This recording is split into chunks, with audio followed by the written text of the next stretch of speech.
있고, 지방에까지 따지면 영남신학대학교, 호남신학대학교, 부산신학대학교, 대전신학대학교, 한일장로회 신학대학교, 서울장로회 신학대학교, 이렇게 해서 많은 신학대학교가 있습니다.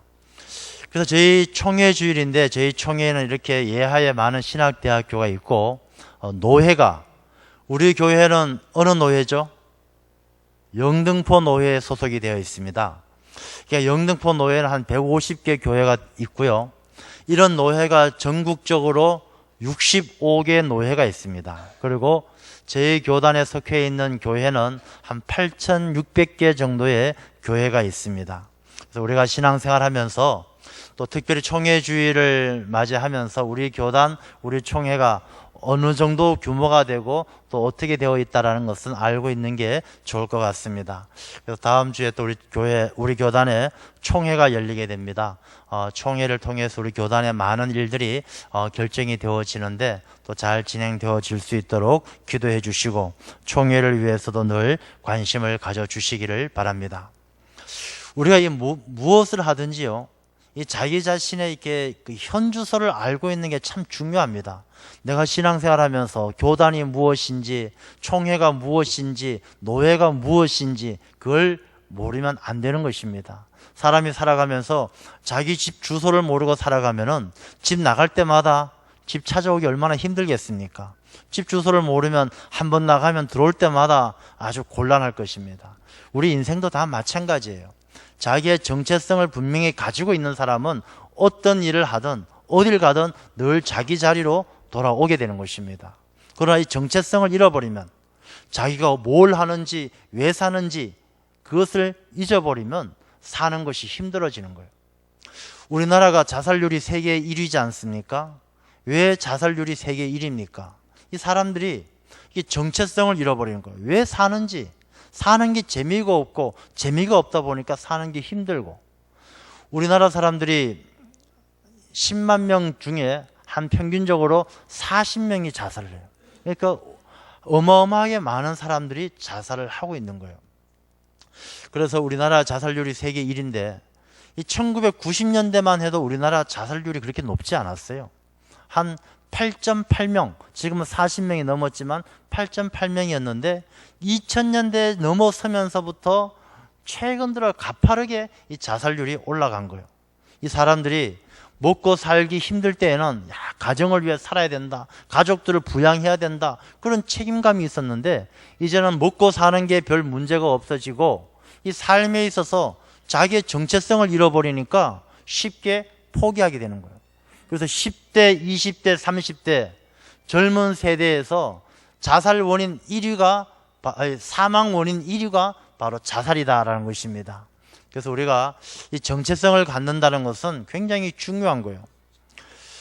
이 세계적으로 사람뿐만 아니라 이게 나라들도 마찬가지예요. 이 나라들도 마찬가지인데 자부심을 가지고 자기 나라에 대한 자부심을 가진 나라들은요, 굉장히 덩치는 작아도 힘이 있어요. 이스라엘을 한번 생각해 보십시오. 이스라엘이라는 나라는 굉장히 작거든요. 이 조그만 나라지만 주변에 이 아랍으로 둘러싸여 있어요. 그 주변에 시리아, 이라크, 이란 수많은 이 이스라엘과 원수를 맺은 나라들이 둘러싸여 있는데 이스라엘 사람들은 자부심이 있어요. 하나님께서 우리와 함께 하시니까 어떤 전쟁에도 지지 않는다, 자부심이 있어요. 그러니 이스라엘이 그 주변의 모든 아랍 연맹들과 아랍 연합군들과 싸워서 한 번도 안 지는 거예요. 수적으로 따져봐도 10대 1도 안 돼요. 그냥 이스라엘은 꼼짝 못할 그런 상황인데 자기들의 그 자부심이 힘이 되고 능력이 되어서 이 아랍 사람들과 싸워서 지지를 않는 거예요. 일본 사람들도, 일본의 젊은이들도요, 자기들의 그 전자공학에 대한 기술에 자부심이 있어요. 그래서 일본 사람들은 전자공학을 공부하려고 다른 나라로 유학을 가지 않습니다. 자기 나라, 자기 기술에 대한 자부심이 있는 거예요. 뉴질랜드는 자기 나라 국토의 아름다움에 대한 자부심이 있어요. 뉴질랜드 사람은 그렇게 생각합니다. 하나님께서 에덴 동산 천국을 만들다가 그 일부분이 이 땅에 떨어져서 뉴질랜드가 만들어졌다, 그렇게 이야기할 만큼 자기 나라의 아름다운 국토에 대한 자부심이 있어요. 그래서 자기 나라 국토에 대해서는 어딜 가도 자랑거리로 삼습니다. 이런 자부심이 있는 사람이요, 쉽게 포기하지 않습니다. 자부심이 있는 나라가 어려운 문제를 만나도 싸워 이기는 것처럼 사람 개개인도 다 마찬가지예요. 자기의 정체성, 내가 왜 사는지 이유를 알고 나의 현 주소를 알고 거기에서 오는 자부심을 갖는 사람이 세상의 어떤 어려움도 이겨내게 된다는 것입니다. 우리가 신앙생활하면서도 마찬가지입니다. 우리가 신앙생활하는 영적인 자부심이 없으면 이단들에게 쉽게 넘어가요. 쉽게 하나님을 떠나요. 믿음 생활을 쉽게 포기합니다. 여러분, 우리의 자녀들, 형제들, 이웃들, 주변에 많은 사람들이 어린 시절 하나님을 잘 믿다가도 조금 머리가 크고 나이가 들면서 어른이 되면서 떠나는 사람들이 많이 있지 않습니까? 그게 왜 그렇습니까? 하나님에 대한 자부심, 자기 신앙에 대한 자부심이 없으니까 이 세상의 물결에 휩쓸려 가는 거예요. 우리가 하나님의 자녀로, 하나님의 백성으로 자부심을 가져야 합니다. 그래서 오늘 이 본문의 말씀은 우리에게 분명하게 말씀을 하고 있습니다.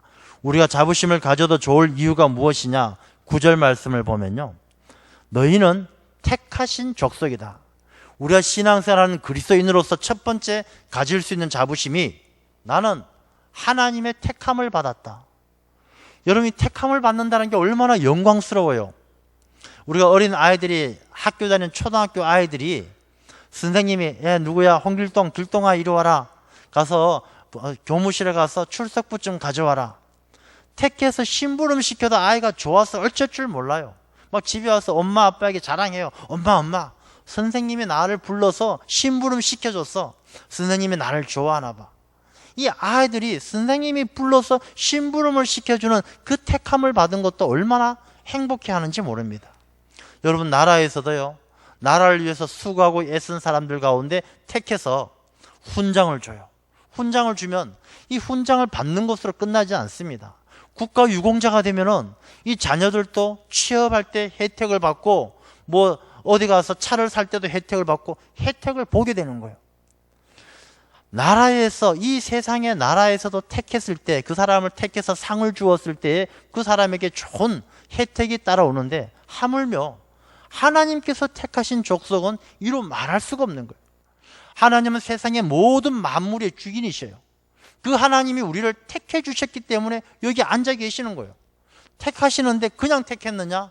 아니에요. 하나님께서 가장 소중하게 여기시는 독생자 예수 그리스도의 생명의 값을 지불하고 우리를 택해 주셨어요.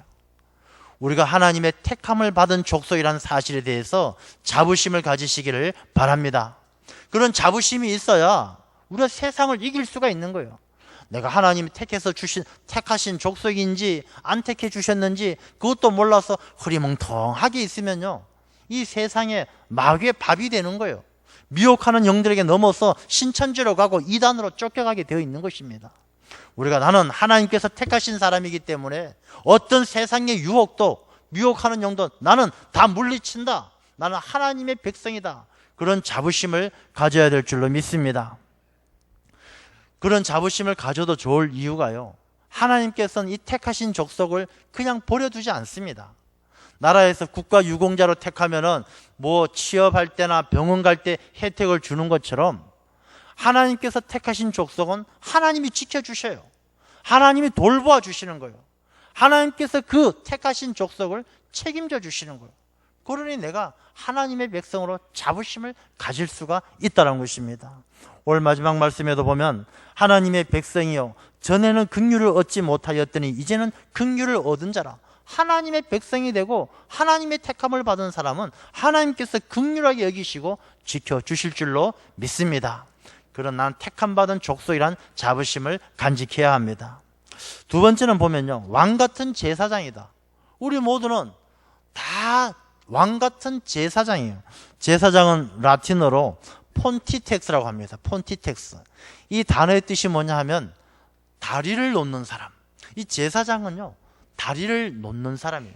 무슨 다리를 놓느냐? 하나님과 사람 사이에 다리를 놓는 사람이 제사장이에요. 여러분, 한 사람 한 사람은요, 하나님과 사람 사이에 다리를 놓는 제사장으로 택해 주신 거예요. 이 제사장으로 택해 주셨다는 말씀은 예수님께서 우리를 위해서 십자가 위에서 돌아가실 때에 이 지성소의 휘장이 찢어졌어요. 예수님께서 죽으심으로 말미암아 우리를 죄사하심으로 말미암아 모든 사람은 하나님 앞에 나아가 예배하고 기도하고 하나님께 제사 드릴 수 있는 제사장이 된 거예요. 그래서 우리 모두가 언제든지 하나님 앞에 나아갈 수가 있어요.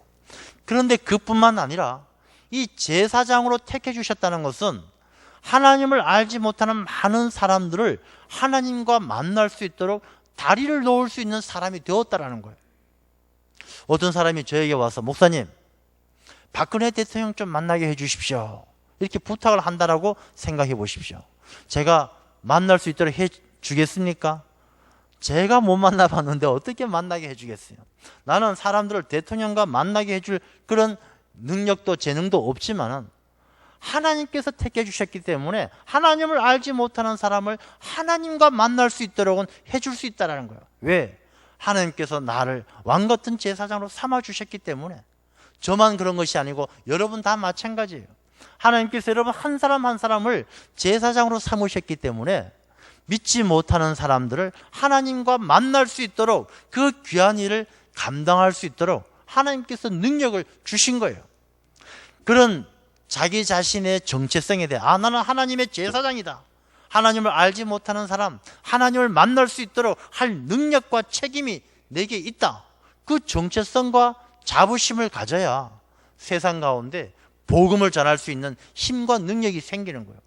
아유, 나도 하나님 만나본 적이 없는데, 나도 하나님 앞에 기도하고 예배하는 게 힘든데, 자기의 정체성을 알지 못하는 사람은 전도할 능력이 없는 거예요. 복음을 못 전하는 것입니다. 나는 왕같은 제사장이다. 왕이 뭡니까? 왕이 하면 뭐든지 할 수가 있어요. 나는 하나님의 왕같은 제사장으로 복음 들고 전하면 그 복음을 듣는 사람이 하나님을 만나게 될 것이다, 그런 자부심을 가지고 복음을 전할 때 그 사람을 통하여 하나님은 큰 역사를 쓰게 하실 줄로 믿습니다. 그래서 이 말씀을 보게 되면 5절 말씀에도요, 너희도 산돌같이 신령한 집으로 세워지고 예수 그리스도로 말미암아 하나님이 기쁘게 받으실 신령한 제사를 드릴 거룩한 제사장이 될지니라. 우리가 하나님 앞에 신령한 제사를 드리는 거룩한 제사장이 돼야 된다는 것입니다. 성경 말씀을 보면 이 제사란 것은요, 하나님께 찬송하는 찬미의 제사가 있어요. 하나님께 기도하는 기도의 제사가 있어요. 회개하는 회개의 제사가 있습니다. 히브리서에 보게 되면 이런 말씀이 기록되어 있습니다. 오직 선행을 행함과 서로 나눠주기를 잊지 말라. 이 같은 제사는 하나님이 기뻐하시느니라. 선행을 행하고 서로 나누어 주는 것도 하나님께서 기뻐하시는 제사라는 거예요. 그래서 로마서는 너희들은 거룩한 산제사를 드리라, 이렇게 말씀하는 거예요. 우리가 왕같은 제사장이 된 것은 우리가 꼭 주일날 예배 나와서 하나님께 주여 하고 손을 들고 드리는 그런 제사장이 아니라 선행을 행하고 나누어 주고 기도하고 찬송하고 내 모든 삶이 거룩한 산제사와 같이 하나님께 드려지는, 내 삶이 하나님께 드리는 제사가 되는 그런 제사장이 되라라는 말씀이십니다. 우리가 자부심을 가지고 내가 하나님의 제사장이다라는 자부심을 가지고 언제나 하나님 앞에 나아가 하나님을 기쁘게 하는 우리의 삶이 되어야 할 줄로 믿습니다.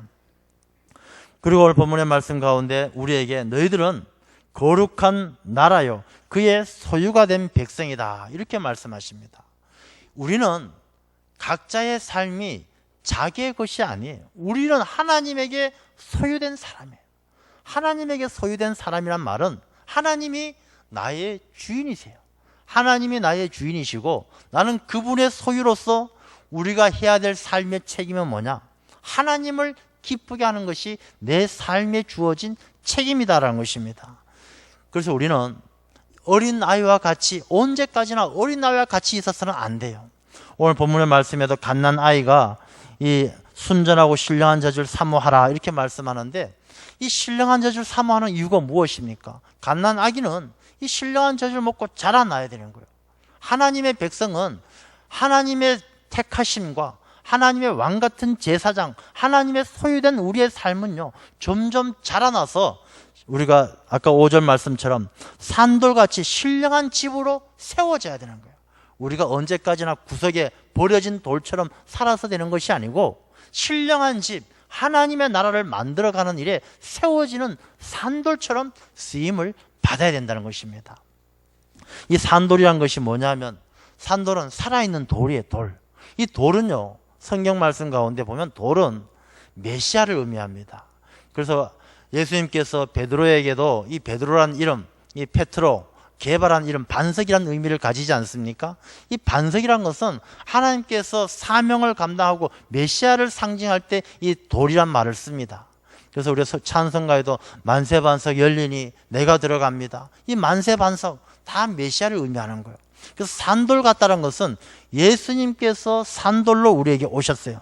그래서 그 앞에 말씀을 보게 되면요, 예수님께서 이 4절 말씀에 보면 사람에게는 버림바가 되었으나 하나님께는 택하심을 입은 보배로운 산돌이신 예수. 그러니까 예수님이 산돌이신 것처럼 우리가 예수님을 닮아서 예수님께서 이 땅에 구원의 길을 열어주신 것처럼 신령한 집을 세워가는 그 일에 쓰임받는 성숙한 그리스도인의 삶을 살아가야 될 책임이 택함받은 족속이고 왕같은 제사장이고 하나님의 소유된 우리에게 있다는 것입니다. 그래서 하나님의 나라를 세워가는 이 산돌같이 쓰임받기 위해서는 우리가 그럼 어떻게 해야 되느냐? 오늘 본문의 말씀을 보면요, 1절 말씀을 보면 그러므로 모든 악독과 기만과 외식과 시기와 비방하는 말을 다 버리고, 우리가 산돌로서 택하신 족속으로 쓰임받기 위해서는 악독, 기만, 외식, 시기, 비방하는 말을 먼저 버리는 게 우선이 돼야 돼요. 우리가 이 버리지 못하면 자라지 못하는 거예요. 여러분, 가시덤불이 꽉 우거져 있으면 거기에서 아무리 좋은 싹이 나도 그것이 자라나지를 못하는 거예요. 이 가시덤불을 다 잘라내고 다 캐내어야만이 거기에서 알곡이 자라는 것입니다.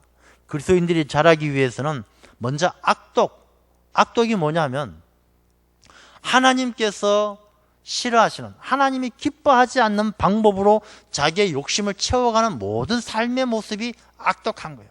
악이라는 것은 하나님을 떠난 것이 악이에요. 그래서 살아가면서 하나님을 무시하고 하나님의 말씀을 잊어버리고 하나님의 방법을 다 버리고 자기의 욕심을 채우기 위해서 수단과 방법을 가리지 않는 것을 악독이다라고 이야기합니다. 그 악독을 버려야 돼요. 기만은요, 거짓과 간사한 말로 남을 속이는 게 기만이에요. 자기 욕심을 채우기 위해서 남에게 거짓말하고 남을 속이는 것 버려야 합니다.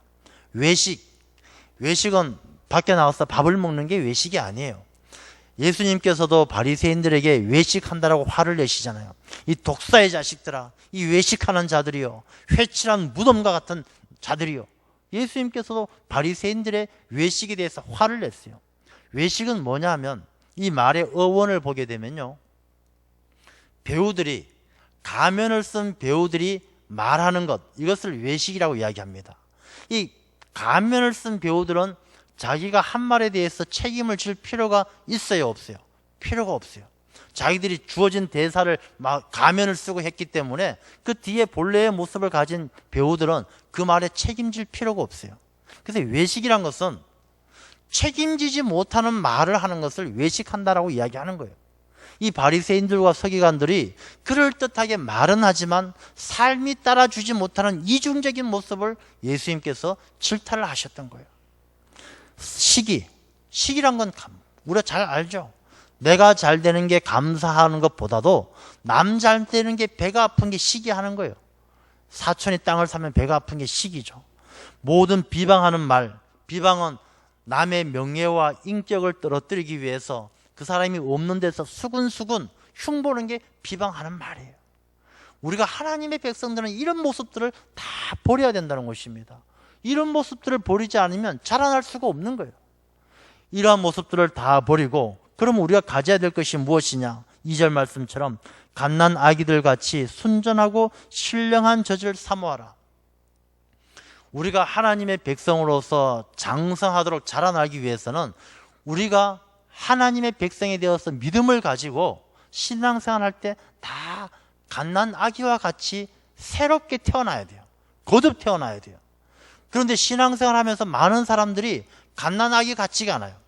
자기가 처음 신앙생활하고 교회 오고 세례받아도 그 마음이 예수 그리스도 안에서 갓 태어난 신생아처럼 오직 하나님만 바라보고 신령한 점만 사모해야 되는데, 세례받으면서도 교회 나오면서도 예전의 옛사람을 버리지 못하는 거예요.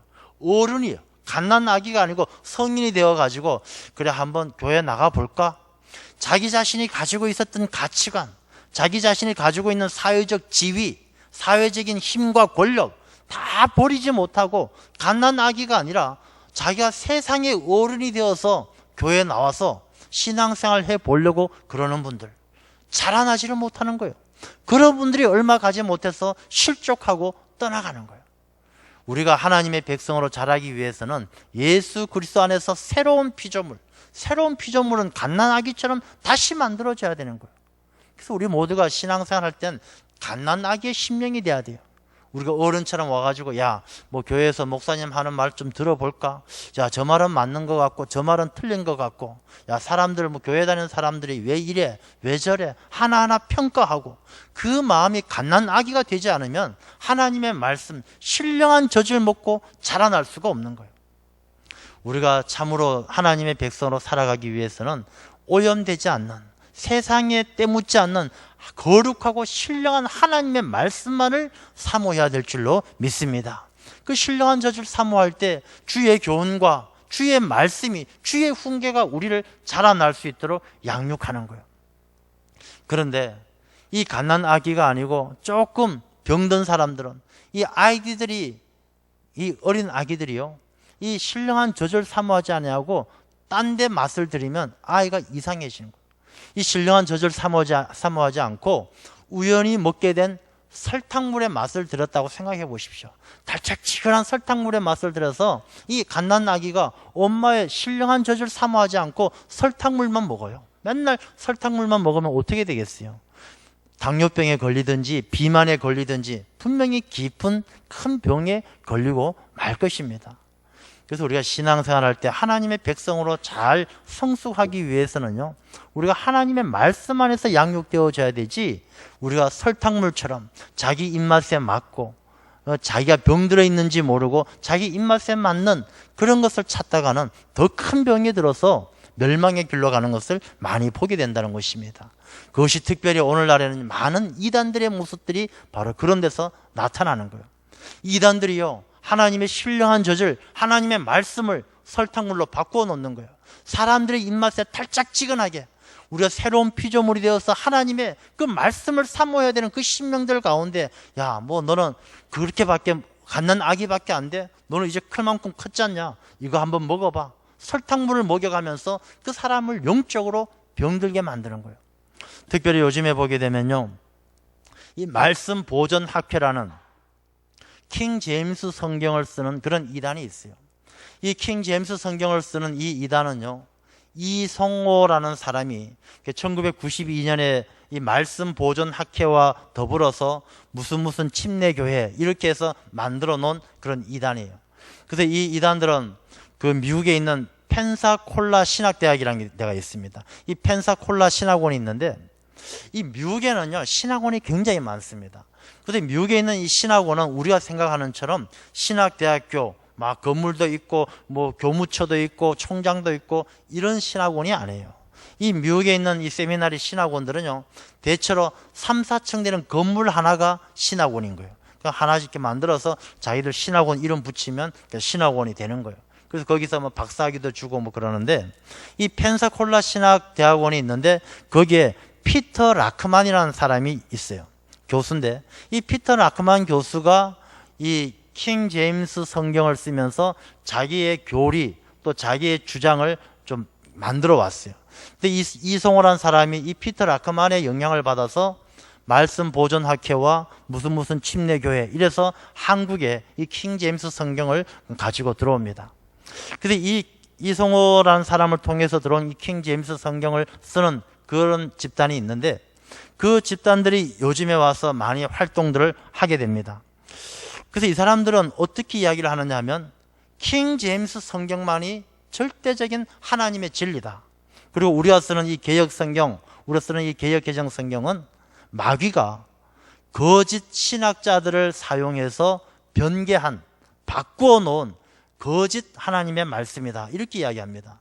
그래서 이 자기들 표현을 빌리자면 다른 자기들의 킹 제임스 성경은 진짜 성령의 검이고 나머지 모든 성경은 장난감이다. 이렇게 이야기를 합니다. 그래서 그들은 그렇게 이야기하죠. 한국엔 130년 동안 진짜 성경이 없었기 때문에 이전에 교회 다니고 믿음 생활했던 사람들은 다 지옥 가고 킹 제임스 성경을 믿는 사람만이 구원받는다. 그래서 자기들이 만약에 지옥에 볼 수만 있다라면 지옥에 가면 한국교회 훌륭하다라고 이야기했던 뭐 한경진 목사님이나 이런 수많은 목사님들, 수많은 장로님들, 수많은 항존직들이 지옥에 우글우글 할 것이다. 이렇게 이야기하는 거예요.